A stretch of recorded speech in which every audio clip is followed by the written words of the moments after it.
Welcome to episode 2 of Quizzing Cameron.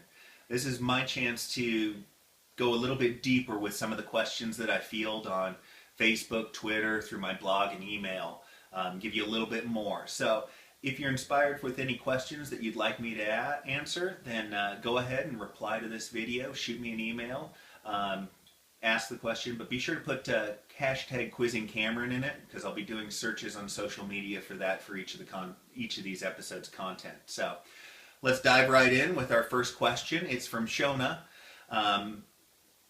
Shona needs hints and tips on putting people in the right jobs. And I think that's a very good question, and I am thrilled that you're actually asking it, because many a leader doesn't pay any attention to what roles their team is playing necessarily. They just kind of fit them in wherever they are. So the fact you're asking the question is very good, Shona.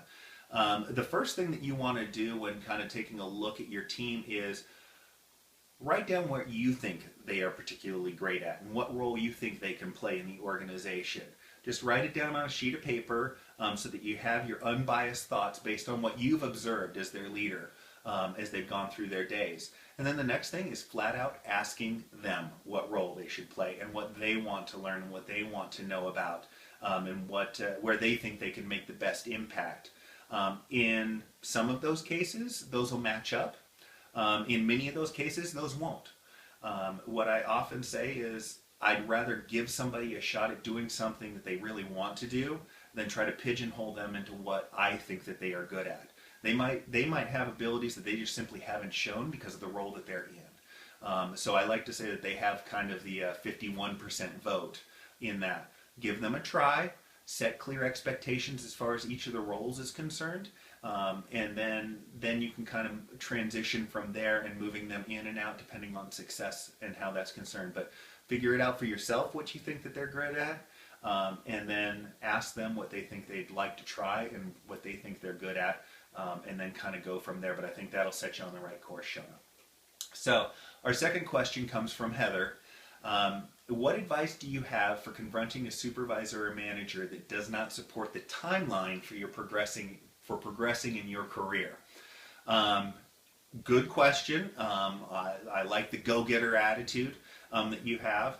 The first comment I always have on this when we start talking about timelines for career progression is whether it is realistic.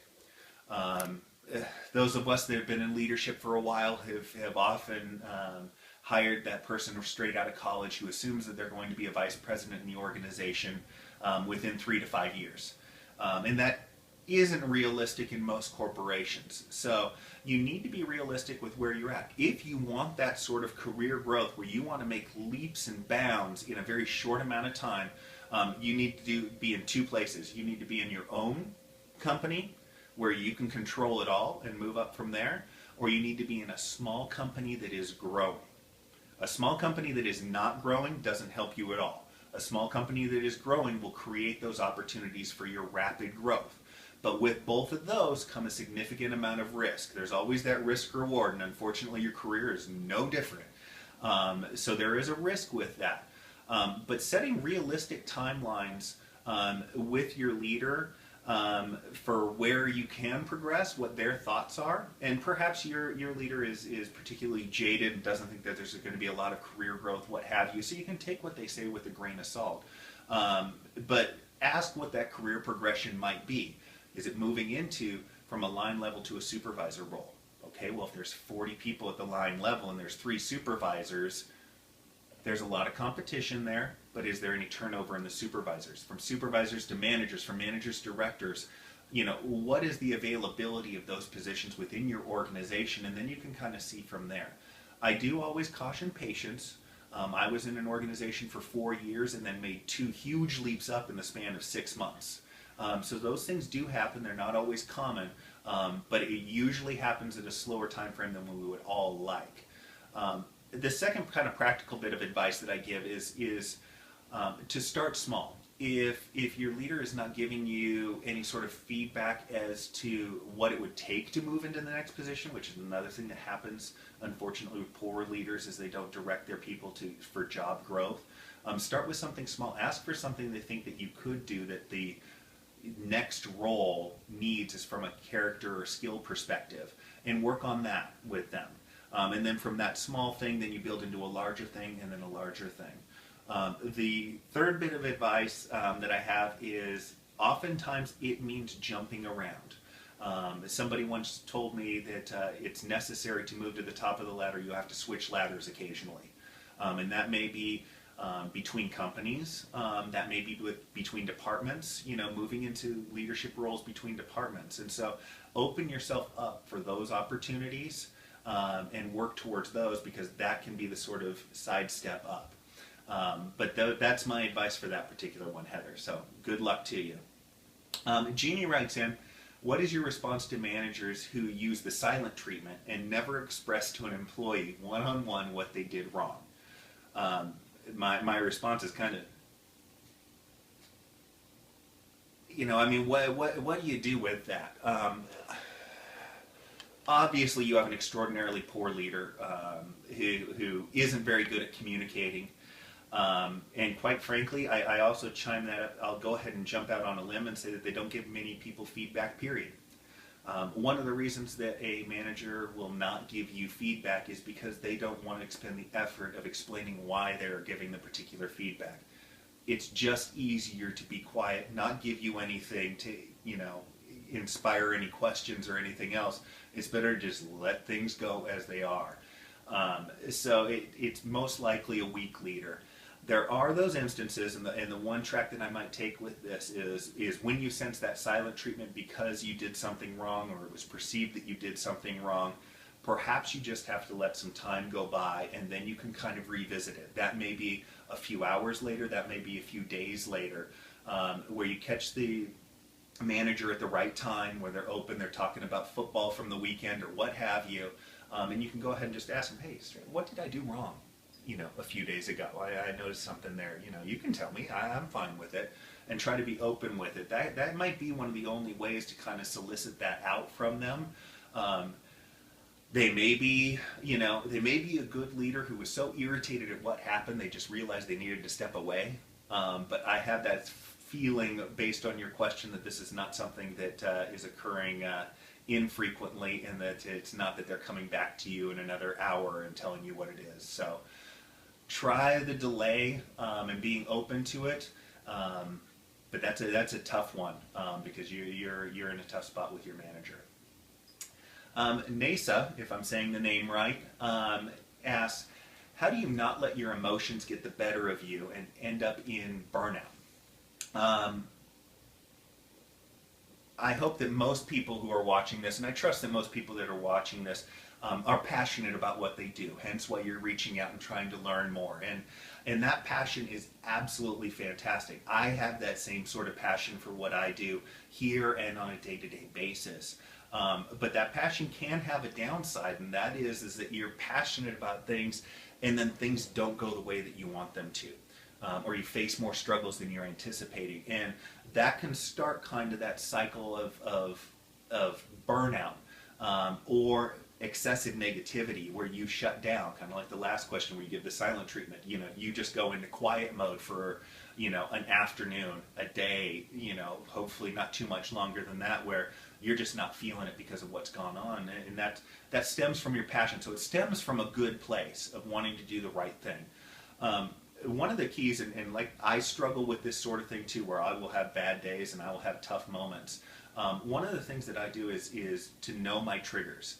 You need to know what it is that sets you off in those negative frames of mind. Is it people not listening to you? Is it not being heard?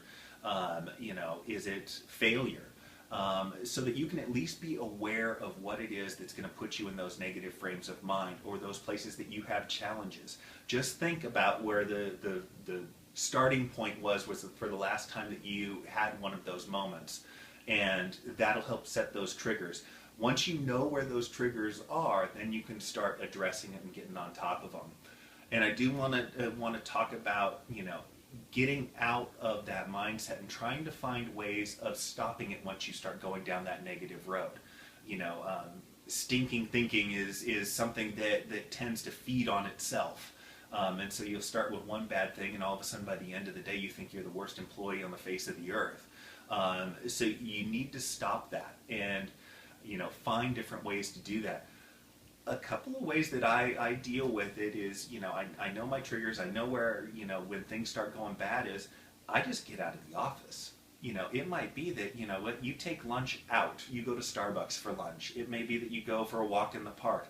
I used to actually take walks around the building before, when I would have particularly bad moments and just needed to get away from everybody, because I knew that the environment that I was going to be in at my desk was not going to be conducive to break that sort of mentality.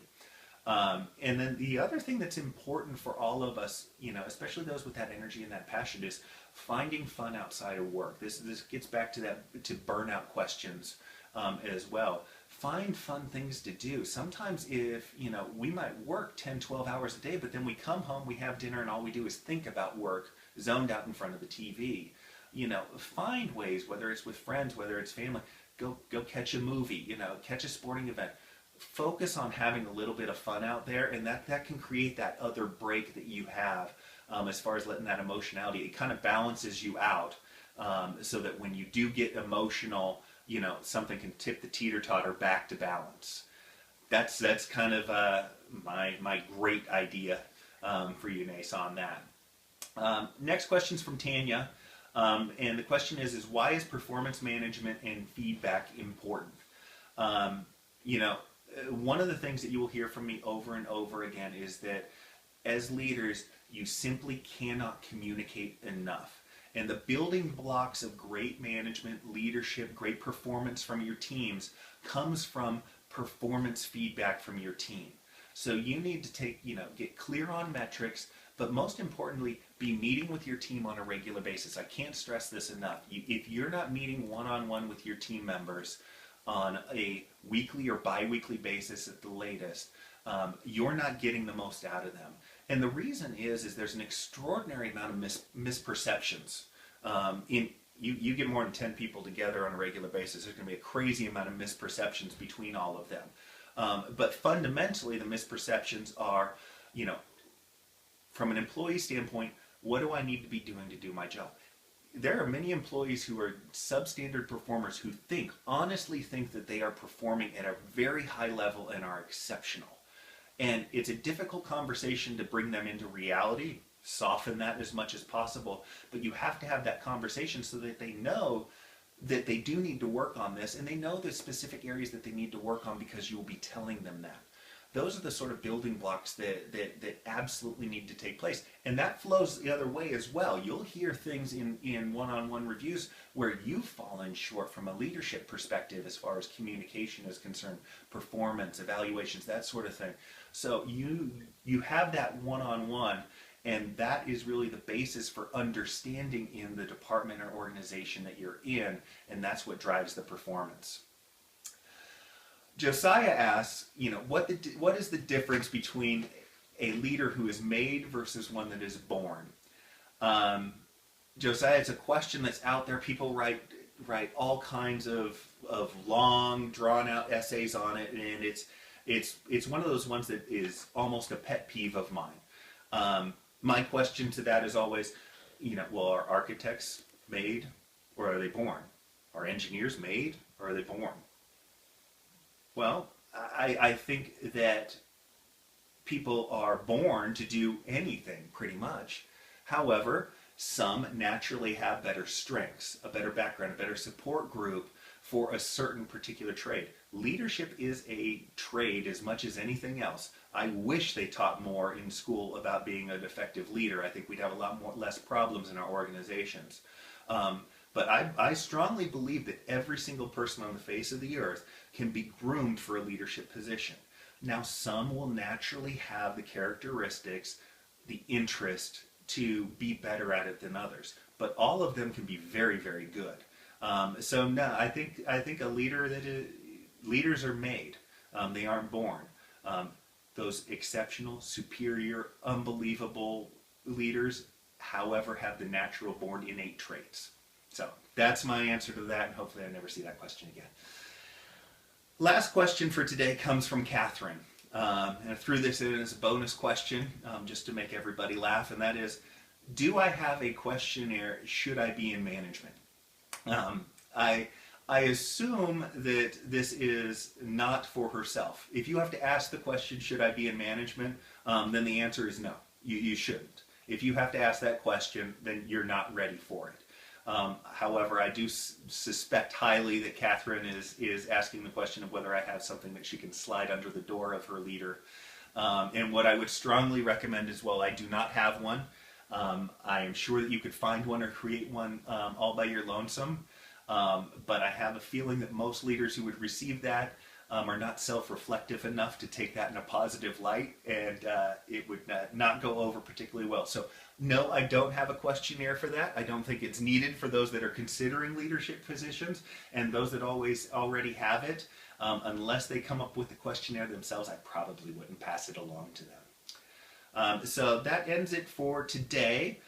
So from sunny Las Vegas, I'm bidding you adieu. If you have any questions, again, the hashtag is quizzingcameron, and I'll go ahead and tackle those in the next episode. Thank you very much.